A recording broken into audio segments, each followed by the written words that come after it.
Good afternoon, brother. Good to see you, man. Good to see you. Yeah, yeah.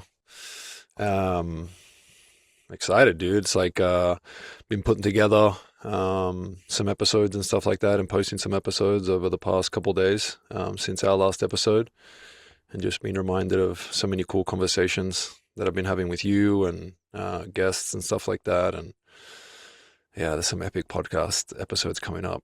I'm excited. Yeah, it's definitely fun to go back and listen to them again because yeah, I think we've said this before, but when you're recording it, it's almost you're not like fully, I guess, remembering or taking note of every little tidbit that comes up, and so yeah, I go back and listen to them, and there's things said that I don't remember, so it's kind of fun.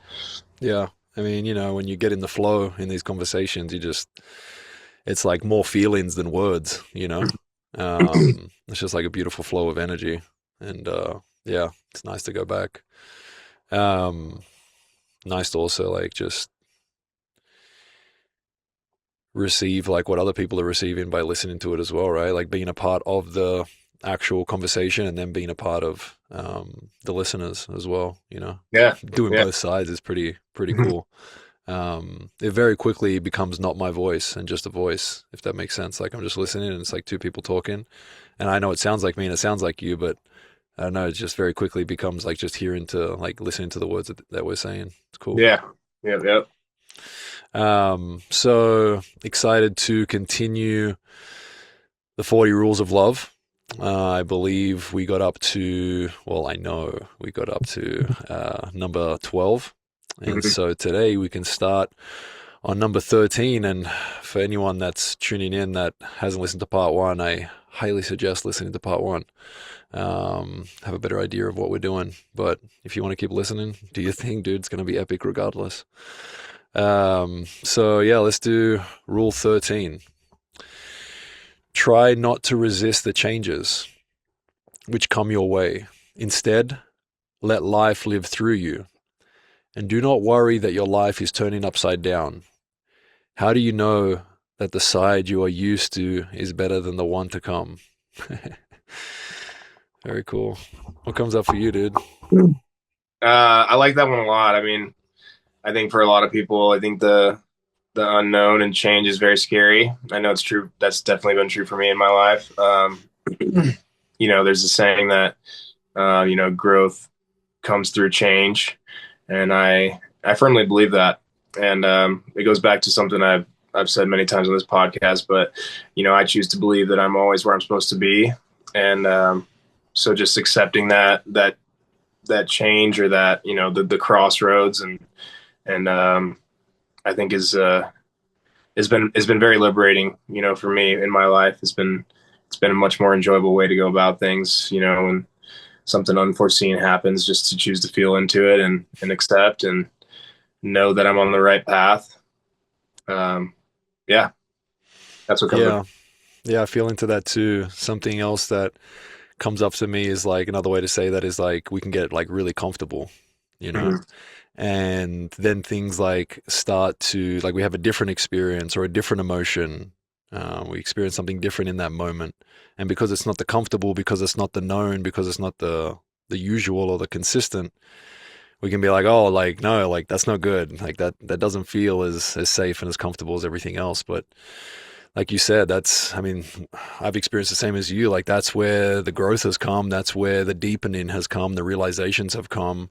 The freedom has come, like continuing to step into those not common or uncomfortable situations. And it's interesting because then they become the common situations, right? And then you're on to the next one. So it definitely feels like this never ending journey of change. And so it's like, if that's what this is, like resisting it is kind of futile, and it's not going to feel good.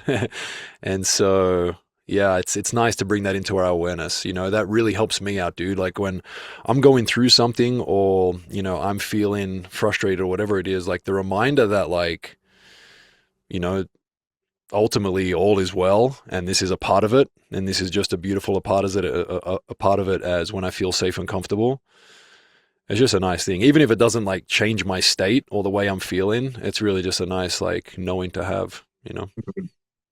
Yeah, yeah. And in my life, I continue to try to step into those unknowns and accept and just see what comes, and it's been so cool to see that and kind of get excited for it too, like you have the nerves, but like, kind of play a game with that and like continue to step into the unknown and see what happens, and it's guarantee you'll more good things will happen than bad. So Yeah, it is fun, dude, to kind of gamify and be like, all right, dude, like what you got for me? You know what I mean? Like what's behind this door kind of thing. Kind of get excited about it, right? And yeah, and do our best to have grace when we can't get excited about, when we get scared and we get sad or whatever it is, right? Yeah. Rule 14. 14. Yeah, let's go. God is busy with the completion of your work, both outwardly and inwardly. He is fully occupied with you. Every human being is a work in progress that is slowly but inexorably moving toward perfection. We are each an unfinished work of art, both waiting and striving to be completed. God deals with each of us separately because humanity is fine art of skilled penmanship, where every single dot is equally important for the entire picture. Hmm. That's cool, man. Yeah, I mean, the first thing that comes to my mind is just, again, something I choose to believe is, but that, God or the universe just has my back. And I know that's a very common thing in religious circles, just to have faith in God and God has a plan. But yeah, I mean, it gives me a lot of peace to believe that. And I think for even those religious people, I'm sure that's gives them a lot of peace to just have that belief that, God has a plan. And yeah, it basically peace of mind, if you can truly feel into that in all moments. Yeah, for sure. And simultaneously the feeling into the concept or idea, or feeling of like that, yes, God has a plan, and if we are a piece of God, then it's our plan. You know what I mean? Like, yes, God's got our back, but we got our back because we are a piece of God, right? Right. And so that's super cool, man. Like connecting those, and I think it's like I think that's the coolest part, right? Is like, yes, we have the ability through the like illusion of separation to like say things like God and make it a separate thing from us, and at the same time realize that it's not so separate after all. And feel into the different paradoxes in a way, right? Of what it feels like to be Ben, but also to be able to, when I feel like too much it's Ben, it's too much of the ego, it's too much of the like that separation, then come back to like, oh wait a second, oh okay, cool, not so separate after all. That's what I love about this shit, dude. Like I think it's the coolest part, and that's why I have so much fun with this physical experience. It's because, again, I don't know what all of it is, but based off my experience, it feels like we're experiencing kind of all of it. We're able to experience the separate self, or the illusion of the separate self, and we're able to feel like the interconnectedness of all things, the oneness, right? And like, what a cool thing, right? To have that contrast instead of just being the oneness or just being the physical. Um, yeah, that's what comes up for Yeah. me. No, I love it. I love how, yeah, he said, like, we're all a part of God, then we can kind of create our own reality if that's what we want to do. That's kind of fun to play with that too. Yeah, it is. And just realize that, when something's happened that doesn't feel good, yeah, you kind of created that too, dude. There's a reason for that. And if, again, like, if life doesn't have like inherent meaning baked into it, right? Meaning like, ultimately, you know, you receive certain things off certain experiences, I receive certain things off certain experiences. So like life doesn't actually have a meaning. And if we're the ones to give it meaning, then I mean, I do my best to give it like meanings that feel really good and like allow for like faith, possibility, and like love and all these things to be very like predominant within those perspectives. Just feels better. So I mean, if I have to pick, I might as well pick something like that. you know. Right. So rule 15: it's easy to love a perfect God, unblemished and infallible that he is. What is far more difficult is to love fellow human being with all their imperfections and defects. Remember, one can only know what one is capable of loving. There is no wisdom without love. Unless we learn to love God's creation, we can neither truly love nor truly know God. There's a lot in that. Yeah. That one definitely kind of separates the self from God. Big time. Mhm. Big time. So yeah, let's expand on that. So, well, what is far more difficult is to love fellow human being with all its imperfections and defects. So it's like I can definitely feel into that. So if the belief, or if the following is God is this separate thing to what we are, and God is perfect, and then yeah, I mean, I can see how that would be a very interesting reality to live in, right? Where it's just like, all right, I have all these people around me that I can view as imperfect, and I have this God that I worship that is all knowing and perfect.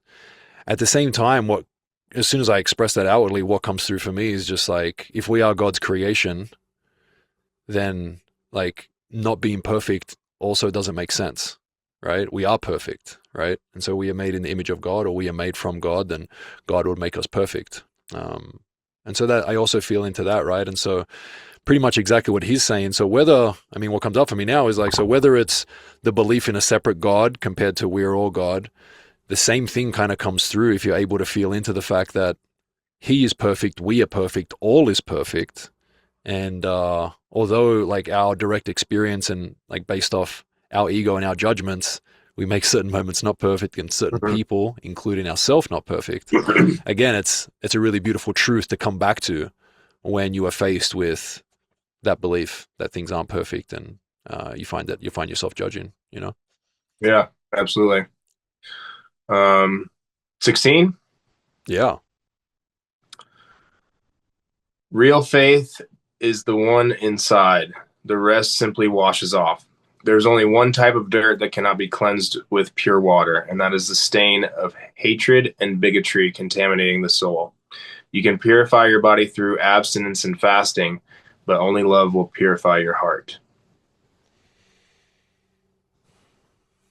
So before you were like would consider yourself like a more aware human being, right? In your experience in life, what was your experience with like when he's talking about hatred and bigotry and stuff like that? And when I mean like, what was your experience like before you could put words to the fact that you can put words to it now? Like, oh, like when I feel hatred, it brings up this feeling and this emotion and so on and so forth. But like, what was your experience with it back then?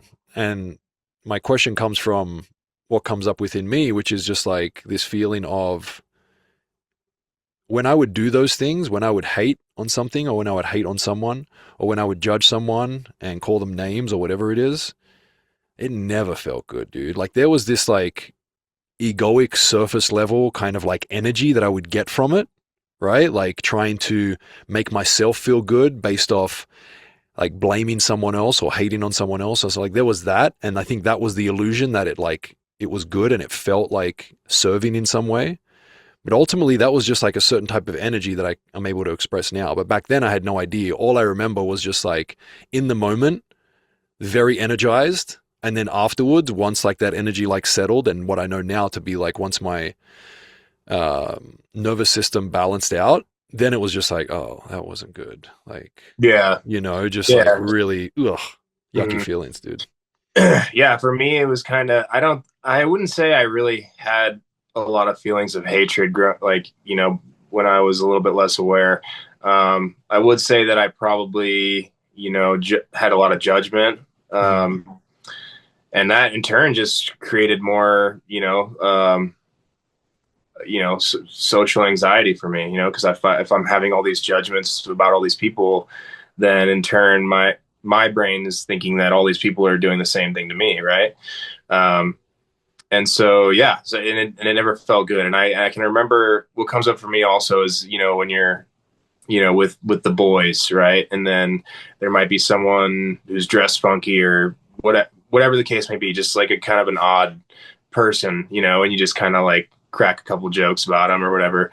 And that for me is kind of what you were talking about. Is like later on, I would kind of sit with that and be like, man, that just kind of feels really shitty. Um, reflecting on it. And so what I've been doing recently is there are people who I'm around in my daily life, and I'm sure this is true with everyone, but that just kind of maybe are difficult to be around. They might be like a little like over the top and like, like, and you're just like, whoa, like this person's kind of strange. And like before, I would always kind of like either brush them off or not necessarily take into account like what they said. I just kind of like say something to kind of end the conversation. And yeah, one thing I've been doing recently is just really trying to connect with those people, like hear those people, and the conversations, the experiences I've had, the connections I've made with some of those people has been really cool. And just yeah, just trying to open my heart in those moments instead of shutting them down or brushing them off. It kind of reminds me of the like experience that I would think most people have had, but when you come across a homeless person and they ask you for money, or they ask you for something, and the difference in experience between when you just like kind of walk past and act like you didn't hear them or whatever it is, compared to the experience of like when you actually like take a moment to slow down and you just like talk to them. I'm Mm, sure, I think most people would have had this experience, but like again, it's a real experience that I think everyone on earth has had, or most people on earth have had, and it's not something that is easy to think about. Even within myself, when I think about it, it's like there's a part of me that wants to stop and talk to every fucking homeless person and give them all my money and all that. Like, there's that part of me, right? But there's mm, also the part of me where it's just like some experiences I stop and talk, and other experiences I don't. I just keep driving, or I just keep walking, or whatever it is, right? And that's just reality. And it's interesting, like the when I get curious and when there's no thoughts towards, and I'm not saying that's because I judge. Sometimes I just keep going, right? But sometimes there are thoughts of like, dude, like especially when they're on drugs or something like that. It's like, man, what's going on? But even then, it's like able to get into that vibration of like curiosity and compassion and empathy rather than the rest of it, and just like I've had some pretty crazy conversations, man. Some really crazy conversations. But yeah, as you're expressing that, that's kind of where my mind went. And I feel like it's a very common experience these days in America. I feel no matter where I go, no matter if I'm in a small town, like a smaller town like I am now, or a really small town, or a bigger city, I feel like that is something that is consistently like within our reality. Yeah, it's interesting.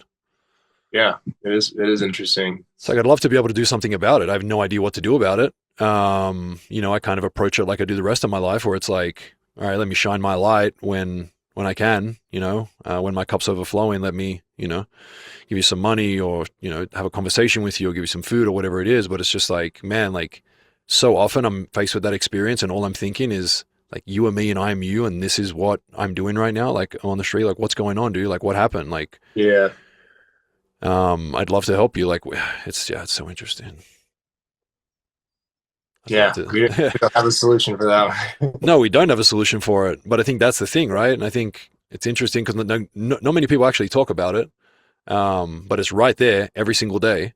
Mhm. And I'm sure everyone listening to this has feelings about it, right? Regardless of what their feelings are, because it's in their reality as well. I do really enjoy the ability to feel into compassion, feel into curiosity, feel into these things, whether it's again with a homeless person or just anyone else, and just get curious, like, hey, like, let me ask you some more questions. What's going on? Right. Um, Normally find out some really cool things, and oftentimes like create some pretty cool relationships. True. Yeah, yeah. Um, what we got next? 17. 17. The whole universe is contained within a single human being, you. Everything that you see around, including the things that you might not be fond of, and even the people you despise or abhor, is present within you in varying degrees. Therefore, do not look for shaitan, which is the devil, outside yourself either. The devil is not an extraordinary force that attacks from without, it is an ordinary voice within. If you set to know yourself fully, facing with honesty and hardness. Yeah, I mean, just kind of going deeper into some of the things we already expressed, even what I was expressing before about that experience we have and people being homeless and stuff like that, is just like if we can look at everything, people, the world, nature, our emotions, I mean, everything is like happening like within us. When we see someone doing something really bad, or when we see someone struggling, or when whatever it is, like if we can flip the script real quick and make us them and them us, or just it's enough just to make us them, man, it can really change everything. It's my quickest way to compassion. It's my quickest way to understanding, um, especially myself. Mhm. When I'm presenting myself in ways that doesn't feel aligned, when I'm getting frustrated, when I'm saying things I don't truly mean, like, man, to be able to not judge myself, but come back in and be like, hey, that's a part of me too, you know? Yeah. Um, where he's saying, like the devil, we want to think of ourselves as the light, but we're also the darkness, you know? Um, Yeah. I think that's important to take note of and like truly feel into too. And yeah, when that side comes out, you gotta give that side some love too, which is an interesting concept because most people want to just shut it down and say like, "Oh, stay away from me," but like then you're kind of not accepting it. yeah, for sure. I think like anger's a big thing. Um, I think we don't, anger's not acceptable anymore. Sadness in some circles isn't acceptable anymore. And it's just super interesting because, like, dude, these are very important parts of us, like, very important parts of us that if we do not give attention to and learn how to um, access them in a more serving way, then they come out in ways that are not nice, man, and don't feel good. Um, and so I think it's important to be able to open up to all of it, man. Open up to all of it and realize we are all of it instead of just like being like, no, I'm just this and denying parts of ourselves, you know? Mhm. Yeah. Agreed. Yeah. 18. If you want to change the way others treat you, you should first change the way you treat yourself. Fully and sincerely, there is no way you can be loved. Once you achieve that stage, however, be thankful for every thorn that others might throw at you. It is a sign that soon you will be showered in roses. Man, I got to read that again. You go first. I'm going to read through that again. Yeah, I mean, the first thing that comes up for me is that you have to truly love yourself before you can give love to other people in a fully sincere way. I mean, you can show surface level love, if you don't fully love yourself, but I think, yeah, that's what comes up for me at least. In order to truly love, you have to love yourself. Dude, those last couple lines, be thankful for every thorn that others might throw at you. It is a sign that you will soon be showered in roses. Insane. What comes up for Yeah. me when I read that is just like through me being a person that would take what everyone said very personally and get like very frustrated and angry as a younger self to now. I mean, I don't get to where I am now without all those thorns. You know what I mean? I don't get to the place where I realize that like the person throwing those thorns was like when I used to throw thorns. I was in a place where I didn't love myself, didn't understand how worthy I was, and by doing that wasn't truly able to love others. And so now it's just like, wow, okay, yeah, thank you for the roses and thank you for the thorns, because now I'm able to love myself, which makes me be able to love you regardless if you're throwing thorns or roses, which is sweet, dude. Very sweet. Which is really nice. Anything else on that one? I mean, I think it gets spoken about a lot, right? Like, we speak about it a lot. I mean, it's really important, guys, right? Like, this idea of like, really, how do you treat yourself? So, like, I think the question, like, do you love yourself is, one of the biggest questions that I think has been around for the last couple of years, right? Especially within spiritual circles. Like, do you love yourself? And it's a really important question. I'm not fucking around. I mean, I am fucking around, but I'm not being stupid. Like, it's a really important question, right? at the same time, like, how are you treating yourself though? You know what I mean? Like, and how do Mhm. you know if you love yourself? I think that's a really hard question for some people to actually answer, right? As if it's a definite thing. Like, yes, I love myself. I always love myself. I think a really cool question to ask yourself that also leads to how much you love yourself is like, how are you treating yourself?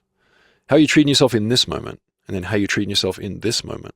Right? It's less of like a definite question and more of a momentary question that allows us to realize like, all right, like if I know that this is something that lights me up, or if I know that this is something that fills my cup, or if I know that I feel very serving when I do this thing, like, am I treating myself to those things? Am I allowing myself to do that? Or am I just like trying to give everyone else that experience, Mhm. right? And trying to serve everyone else? Because ultimately, if that's the case, if all you're doing is trying to serve everyone else, yes, okay, this is interesting to explain, but at a certain point in my life, if all I did was serve others before I got to a place where I fully like loved myself and had a full cup, I would drain myself, dude.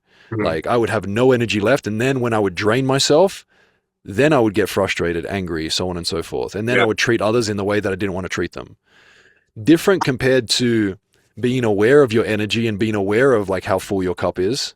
And again, treating yourself, because then it's a completely different story, right? You can serve for a lot longer period of time and receive energy back from that, but at the same time be aware of the point where it's like, hey, right now what's most serving to me is I need to treat myself so that then I can go back and serve others, right? Instead of just getting wiped out and burnt out. Yeah. Yeah. That's, I think it's very important to note that, yeah, it is a moment to moment thing, that It question. is. It Yeah. is. Yeah, it really is. And I think sometimes the mind likes to give like definite answers. Do you love yourself? Like, all right, man, let's kind of break that up into yes, yes, but in some moments I don't treat myself very well, you know? Exactly. Yeah. So, um, 19. 19. Fret not where the road will take you. Instead, concentrate on the first step.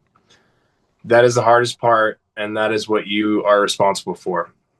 Once you take that step, let everything do what it naturally does, and the rest will follow. Don't go with the flow. Be in the flow. Dude, I really like this one. I mean, to from its most basic standpoint, I always say that like about going to the gym, right? Like Yeah. the hardest part about going to the gym is just going. And then once you're there, it's like, oh, okay. Now it's like you want to have like this whole plan. It's like the same with stepping into the unknown. You want to know like what's going to happen and then how is it going to work out. But dude, yeah, you can get so much more done just by, yeah, just starting. I think Yeah. I mean, I know I struggle with this big time. I'm a big time procrastinator. I'm like, well, I want to know how it's going to work and blah, blah, blah. But like, best thing you can do is just start.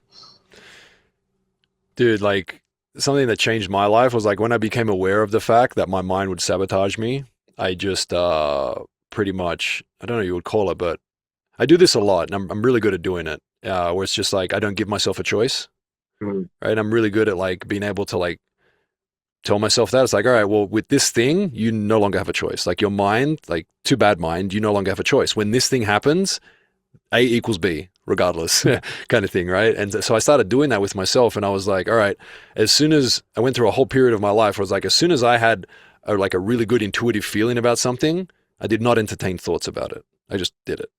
That was it, right? And that was, dude, it's so cool. It's so cool to get to have those experiences, but also like learn the feelings to trust. Like, what is that intuition, right?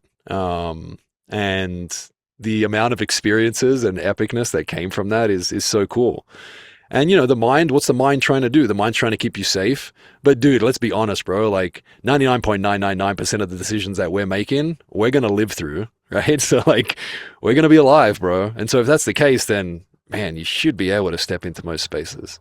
And so kind of trusting intuition, trusting the heart, trusting feelings, and not overthinking things. It's been a very good friend for me, for sure.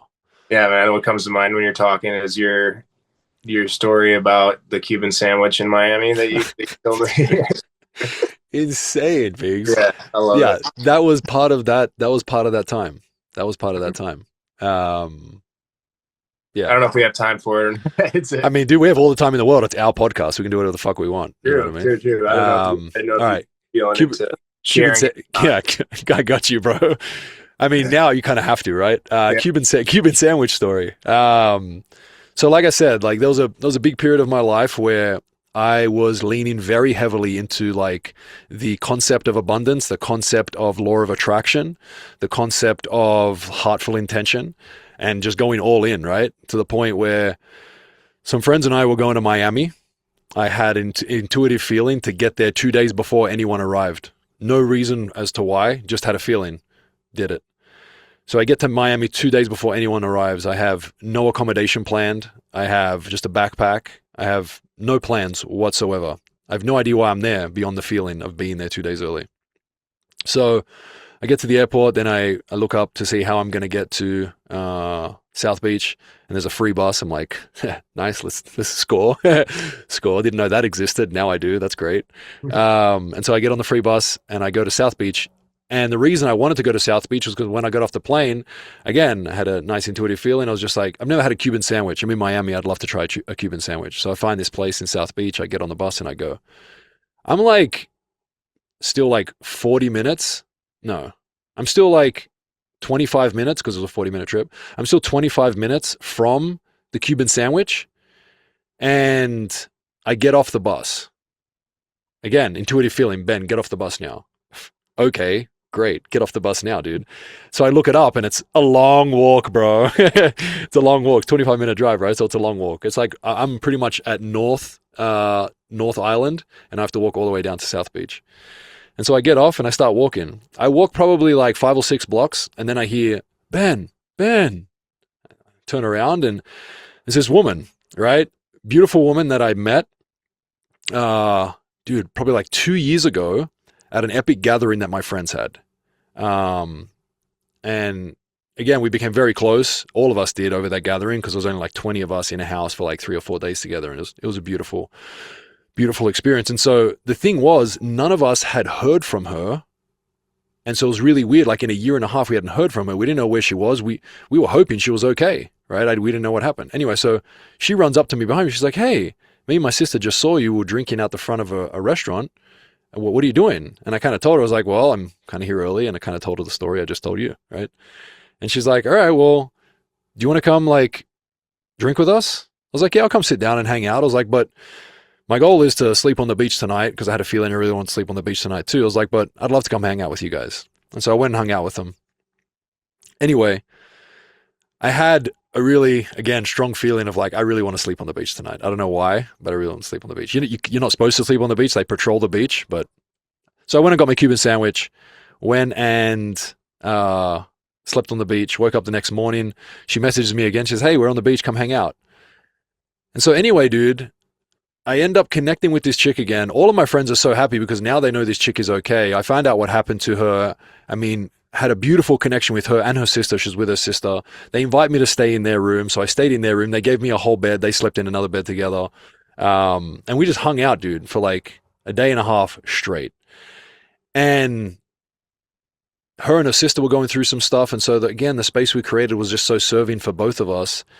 And it's just like, what do you say about something like that, right? Like you can say, yeah, like it's chance, but the more I continue to do that, the more I realize it's not chance, because chance, like pretty much when it continues to happen, it's no longer this like chance coincidence situation kind of thing, right? Coincidence would be a more clearer word to use. So it's no longer coincidence. And so, yeah, that's kind of the story. It was really fucking cool. And, you know, it's experiences like that I say, like, the universe is just kind of patting me on the back and like egging me on and being like, dude, keep going, man. Like, keep going. I got so much more for you. You know what I mean? Like, you want to see the crazy shit that I can create? Like, let's go, dude. You know? And so that was cool. And then since then, obviously, we've stayed in touch. I stayed in touch with her sister, and we just had a beautiful relationship. And so I was very thankful for that. I'm glad I listened to my intuition. Yeah, it's cool, man. Thanks for sharing. Yeah, and I like that story every time I hear it. It's Yeah, dude. It's insane. very It's so cool. inspiring. Yeah. It's so cool. It's like that moment, like when I hear my name being called, I'm like, this is why I'm here. Okay, sweet. Like this is cool. And again, It's, there were so many other things, but you know that's a really good story. All right, Rule 20. yep. We were all created in His image, and yet we were each created different and unique. No two people are alike. No hearts beat to the same rhythm. If God had wanted everyone to be the same, He would have made it so. Therefore, disrespecting differences and imposing your thoughts on others is an amount to disrespect God's holy scheme. So something that comes up for me straight away is like intimate relationships. Is like, I think very early on in relationships, you go through what people call the honeymoon phase, and you're just like really excited and grateful for the person that they are, right? And then as time goes on, they change and you change, but we sometimes resent the person for changing, right? As if like, no, like you, like I want you to be the same person you were. Like you've changed. Like that was a thing, right? People, you've changed, dude. Why'd you change? It's like, dude, everyone changes. Um, and so it's like everyone changes, number one, and everyone was different in the first place, if that makes sense. And again, we're talking from a relative perspective, right? A relative perspective is everyone has differences, right? Like Dan's hair is different color to my hair, and so on and so forth. So from a relative sense is where we're talking from. Obviously, in eternal sense, we're all the same. But yeah, that's what came up for me straight away. It was like, yes, relatively, we're all different. We look different. We've had what we can consider to be different experiences, so on and so forth. But ultimately, not only are we different, but everything's changing all the time, constantly, dude. And I think our ability to appreciate that, instead of use that as just another moment to be like, I'm uncomfortable now. This is unknown for me. This is change. And I don't like this. Is one of the most beautiful things in a relationship, whether it's friends or intimate relationships and stuff like that.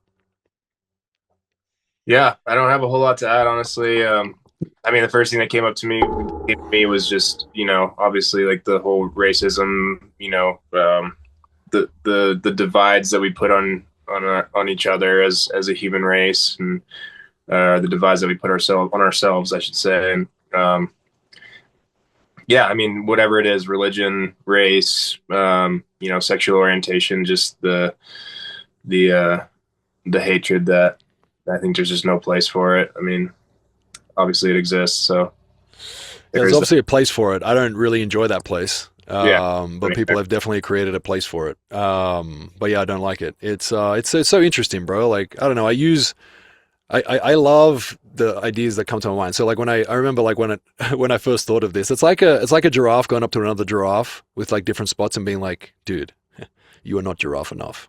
You know what I mean? Like look at you, bro. Like, you know what I mean? It's like so stupid, dude. And it's Yeah. exactly what we're doing with everything. Instead of just being like, again, same thing. If I appreciate myself and if I love all parts of myself, I can love all parts of others, regardless, dude. Until you Yeah. don't even see color, you don't even see that shit. You know what I mean? It's interesting. I wanted to share this with you because I thought it was super cool. It's kind of based off what I was talking about, or what this is talking about. Ooh, bit of music. All right, so I wanted to read this out. I read this today, and I loved it. So, my grandparents were married for 60 years. One day I asked my grandfather, what's the secret to loving the same woman for a lifetime? I expected him to say communication, trust, date nights. Instead, he looked at my grandmother and said, you don't love the same woman. The answer stopped me. Then he said, she changes every few years, and if you don't update the way you love her, you lose her. The woman I married at 22 wasn't the same woman at 30. Motherhood changed her, hardships changed her, time changed her. At 40, she needed respect more than romance. At 50, she needed partnership more than passion. At 60, she needed presence more than promises. He paused for a moment and added, every time she changed, I had a choice. I could complain that she wasn't the woman I fell in love with, or I could fall in love with the woman she was becoming. Then he said something I'll never forget. The biggest mistake people make is thinking love stays the same. They fall in love once, then stop paying attention. Loving someone for a lifetime means staying curious about them. Keep learning them, keep noticing them, keep choosing them. Because the moment you stop discovering the person beside you, someone else eventually will. I just thought that was super cool and very on point based off like what we're talking about, right? And change and stuff like that, right? Is Yeah. keep choosing them is a really big one for me. Mhm. I think not needing someone but choosing someone again and again and again is just such a beautiful expression of love, right? Yeah, it's constantly changing, and yeah, it's not a constant. It's, And it's not easy. It's not I, easy, you know. You're constantly trying to love all the parts of yourself and then constantly do your best to love the parts of everybody else as they morph and as they change their expression. Not easy, but a beautiful, noble path, and I enjoy it. Absolutely. 20, 21. 21. Am I up? You Lost are track. up. Right. Yep. When a true lover of God goes into a tavern, the tavern becomes his chamber of prayer. But when a wine bibber goes into the same chamber, it becomes his tavern. In everything we do, it is our hearts that make the difference, not our outer appearance. Sufis do not judge other people on how they look or who they are. When a Sufi stares at someone, he keeps both eyes closed, instead opens a third eye, the eye that sees the inner realm. So I'm assuming a wine bibber is someone that likes to drink a lot of wine. Yeah, I would. Yeah. I would make that assumption also. um, yeah, I mean, the feeling of so okay, what comes up for me is like the feeling of no judgment, the feeling of like looking at something differently than how you used to look at it, or like looking at something where now like there used to be judgmental thoughts or anything like that. Now there's no thoughts and no feelings, or different thoughts and different feelings. What comes up for me is like, growing up, as soon as I hit puberty and stuff like that, like looking at women was crazy experience, dude. Like as Mhm. a kid in puberty, growing up, and then even getting older and stuff like that, like your mind just goes to crazy thoughts, right? And that's really hard, I think, as a man to deal with when you're not told what that is and what's going on. But to have the experience of like no longer looking at all women in that way and like have the complete shift of like looking at women and it's the same as looking at a man, if that makes sense. Like you're no longer objectifying them as a woman. You're just like, you're a person. Like there is no, like your eyes no longer stray. Your thoughts no longer go to anything sexual or anything like that. You're just, hey, uh, I love you and let's have a chat. you know? That's what comes up for me, man, because that was that was a very noticeable shift in my life when that happened. And I really enjoyed it, dude, because it was like, I didn't enjoy those thoughts, as much as I thought I did, if that made sense. It was kind of the egoic thoughts, right? And it's, if I make myself them, it's like, all right, like they're not thoughts that I want to be having. And so I know it's part of life and it is what it is and all men go through it. Again, I don't think many people talk about it anywhere near enough, especially at the age that I think we should be talking about it. Right. Helping and helping these men out, dude, and being like, hey, dude, it's okay. You are not your thoughts. You know what I mean? And you're not a bad person, right? Like, again, you have a lot of hormones going on and you're thinking things. Just like when a woman goes through her period and in a couple of days, you're like, dude, who are you today? Kind of thing, right? It's like, it's hormones do some crazy things, guys, and they bring some crazy thoughts and crazy emotions into us. And so, um, yeah, that's kind of what came up for me, man, is just being able to see all people in that one light, right? Regardless of sex, regardless of whatever it is. Again, there is no more like you don't see color, you don't see sex, you just see the soul, right? You just see the being, and that's a really beautiful thing. Yeah, it would have been very helpful if someone sat me down at that age and had that conversation. It would have been so helpful, dude. So helpful, man. But we got through it. Yeah, we we got through it. But yeah, I mean, it's definitely it's it's something I've spoken about. I think I spoke about it with you. Like, how cool would it be to hold like workshops for like kids going through puberty and stuff like that, and like help explain things to them, dude. Yeah, Even women as well, dude. Helping women understand their period. I feel like women just get thrown on the pill, and not a lot of women even know what's going on, dude. And it's right. really sad. It's really, really sad. Yeah. Yeah. What comes up for me reading that one is kind of like, um, and they said it before, but like, you create your own reality. Reality exists within you. This is when like a true lover of God goes into a tavern, versus like a wine bibber goes into the same chamber. It didn't matter like where they are. That was kind of irrelevant. It just mattered like what was inside them. hmm hmm Yeah. It doesn't matter where you are. Doesn't matter who's around you. Doesn't matter what your environment is. You're in that frequency of love, and all you're experiencing is love, Mhm. in every form, right? Yeah. 21, 22. 22. Look at us, guys. We're just getting stuck in. We can't even remember the rules. Cool. 22. Life is a temporary loan, and this world is nothing but a sketchy imitation of reality. Only children would mistake a toy for the real thing, and yet human beings either become infatuated with the toy or disrespectfully break it and throw it aside. In this life, stay away from all kinds of extremities, for they will destroy your inner balance. Sufis do not go to extremes. A Sufi always remains mild and moderate. Mild and moderate. Uh, that's interesting to me. I mean, ultimately, I feel like it's a beautiful sentiment, but I feel like Sufis obviously go to extremes. Um, and as much as they desire to be mild and moderate, just like we all do, without the extremes, you can't be mild and moderate. Mhm. Um, and so definitely feel into that. Uh, yeah. Yeah, I mean, I like the opening line. Life is a temporary loan. The only thing we're guaranteed is death. I like to feel into that a lot too, and just enjoy it for what it is, and don't take it too seriously. Yeah. It can feel very serious at times. Hmm. It's nice to just laugh at it and turn it into, something really, uh, childlike, you know? Um, Anything else on that one? no, I'm pretty good on that one. Alrighty, 23. Michael Jordan. The human being has a unique place among God's creation.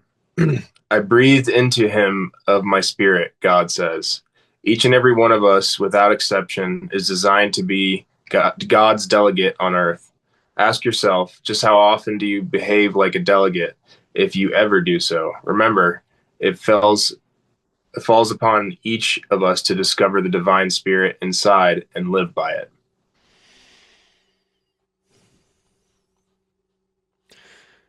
Yeah. A few things come up for me. Um, the idea that like being a delegate on Earth. So I'd say when I was really young, I felt a sense of responsibility. And then as I started going through the first couple of phases of like awareness and waking up, I felt less responsibility. And then as I get to the place where I am now, I feel more responsibility. And it's kind of really beautiful. As a piece of life, I feel a responsibility to life as hard as I can. Yeah, you know what I mean? Yeah. It's kind of like a tree, dude. Like, dude, tree as hard as you can, dude. Yeah.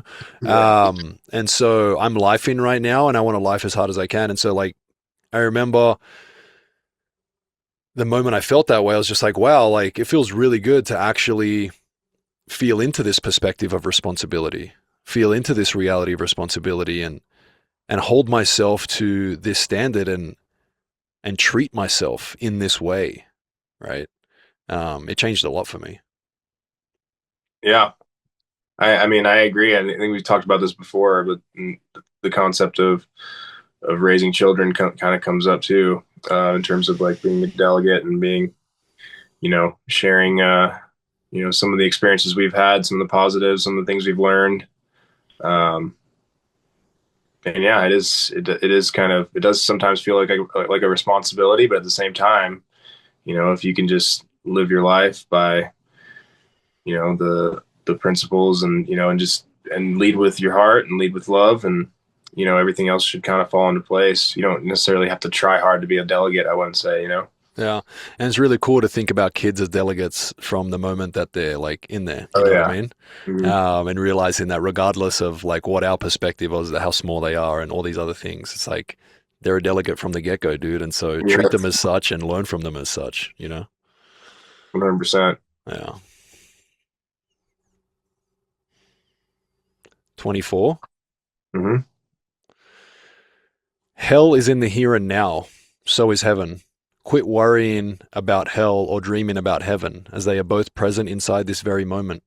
Every time we fall in love, we ascend to heaven. Every time we hate, envy, or fight someone, we tumble straight into the fires of hell. I feel this. I mean, I feel like heaven and hell were never meant to be something of like actual like malleability, right? Like a physical realm of like heaven or a physical like realm of hell. If everything is coming from within, then so would heaven and hell. And so I feel that, I resonate with that deeply. We are creating heaven and we are creating hell based on our internal environment. And then we express what that feels like outwardly, right? And we can even like create a space that feels like heaven or hell. Yeah. Yeah. I mean, I don't have too much to add. You kind of, yeah, said it's basically like an internal experience, heaven and hell, like Yeah. you were saying. Yeah, we create it inside of our own heads. It was kind of interesting growing up though as a kid and like going to like Catholic school and envisioning this like place of hell and envisioning this place of heaven. I mean, even now, like you can imagine, right? Like Mhm. everyone has their idea of it, and it's obviously very well like molded and programmed because like when we all think of hell, we all think of very similar things. I think it goes red very quickly, and then there's flames and all these different shit, right? But it is interesting to think of it as like a physical realm or a physical place. But my experience of it is definitely more like Rule 24 for sure. Mhm. Right. Yeah. All right, 25. Looks like we're gonna get through them. I Not don't know. all, not all of them. But yeah, no, we'll get through a lot of them though. We're doing good. All We're right, doing good. 25. Each and every reader comprehends the Holy Quran on a different level of tandem with the depth of his understanding. There are four levels of insight. The first level is the outer meaning and is the one that the majority of the people are content with. Next is the batin, the inner level. Third, there is the inner of the inner. And the fourth level is so deep it cannot be put into words and is therefore bound to remain indescribable. I 100% experienced that in life. I wouldn't say I experienced it with the Quran because the Quran is not a text that I got invested in. But in regards to like the meaning of all things, because again, like pretty much what he's saying, like regardless of whether it's the Quran or fucking Harry Potter or the Bible or whatever it is, doesn't matter, right? Like whether it's any book or any experience, ultimately let's just think of it as an experience. So like we are only able, and from what I can fathom within my experience, we are only able to receive that which we are aware of, right? And so when I read a book, and I think most people have probably had this experience if they've read more than, like if they've read a book more than once, or if they've watched a movie more than once, but how you can read the same book and it means something completely different to you based off where you are in your life, right?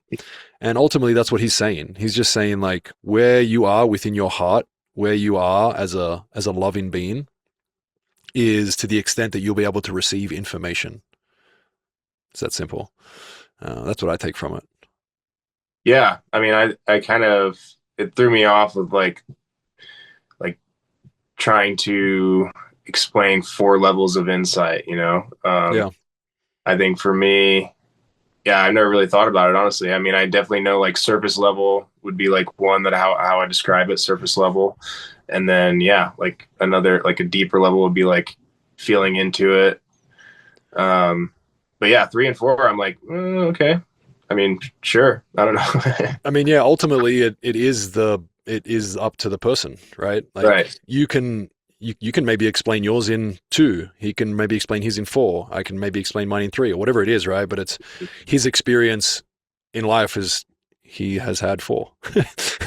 And he's like, I can, and it doesn't mean that having two or four is different or better, but he's able to explain them in four different ways. And so that's how he Right. enjoys it.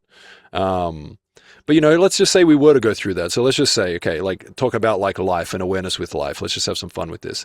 The first level is the outer meaning, and it is the one that the majority of people are content with. So if I'm thinking about life in my experience, yeah, I mean that's what I feel like I experienced for a very long time, right?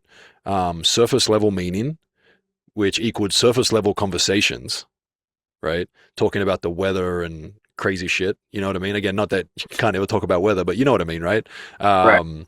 Just very surface level conversation, nothing about really experience or feelings, just about identity and going back and forth. Mm. And then the next is the batin, which is the inner level. Obviously, there's not much explanation on this. And so let's just say your first moment of awareness of where you're aware that you're aware, right? And then the third level is the inner level, which in my life I would kind of express as like, okay, now, yes, I'm aware that I'm aware, but at the same time, like I'm still like very much egoic to the point where I'm denying the places in which I am still expressing myself in an unaligned way. Like, man, I remember that level where it was just like, yeah, like I'm enlightened, or yeah, like I'm spiritual, or yeah, whatever it is, dude. You know what I mean? Yeah, I'm being truthful right now. Yes, I'm not egoic right now as I scream it to someone. You know what I mean? Right. And then the fourth level is so deep that it cannot be put into words. I mean, like the very first time you had psilocybin mushrooms, right? It's like, and then you want to try and explain it to someone. How do you explain it to Yeah. someone? Or the first time you went into insanely deep meditation and connected with your heart. How do you explain it to someone? Or trying to explain the feeling of love you felt when you connected with another person. You can try explain it to someone. Very hard. That to me is the fourth level. Everyone could do that. Everyone could explain it for him. It'd be really cool to like, because I know in the book he goes a little bit deeper into it, but yeah, going deeper into it and getting his perspective on it would be super cool. Cool. One more. Yeah, that Let's sounds go. good. Let's go one more, dude. Let's go one more. Rule 26. The universe is one being. Everything and everyone is interconnected through an invisible web of stories. Whether we are aware of it or not, we are all in the silent conversation. Do no harm, practice compassion, and do not gossip behind anyone's back, not even a seemingly innocent remark. The words that come out of our mouths do not vanish, but are perpetually stored in infinite space, and they will come back to us in due time. One man's pain will hurt us all. One man's joy will make everyone smile. Yeah, I mean, something that's come up again and again for us Yeah. today, and obviously on other episodes as well. But yeah, the interconnectedness of all things is, I think, yeah, difficult to feel into sometimes, but I think it's very real. It's also really cool, like, what comes up for me as I read those last couple lines, like, one man's pain will hurt us all, one man's joy will make a remark, everyone smile. What else I think about is just like how we can not only affect the space, but also be affected by the space. Whether it's another person, whether we're in nature and we're connecting to the energy of the trees and so on and so forth, whether it's the energy of a thought, right? But just how, whether it's our internal environment or even our external environment, right? Our perceived external environment, how ultimately it's all energy, all vibration, all information, and what we're sending out as a signal, we can just receive so much and be affected so much by it. And so it's really nice to, number one, be aware of that so that we can bring awareness to what we're receiving and also what we're giving. But number two, like use it, dude. You know what I mean? Like use it, man. Like if there's an experience that just fucking lights you up, man, that's a beautiful tool to have, dude, in your toolbox. You know, Yeah, off you go. chase it. Yeah. So yeah, I feel into that. How you feeling? Feeling good, man. I feel accomplished. Yeah, We got through a 26, dude. lot. that means we got what 13 more to wrap up from the next episode. Next time we get together. Correct. Correct. Yeah. So how you feeling after this second episode, dude? What's coming up for Okay. you? What are you feeling into? Um, I mean, yeah, a lot of recurring themes. It's super interesting to hear from I mean, we don't really, or at least I don't usually listen to like someone who obviously read the Quran and followed that side of the world. But I think it's very interesting, very cool to hear from that perspective and realize that it's all the fucking same. You know what I mean? It's all the fucking same, bro.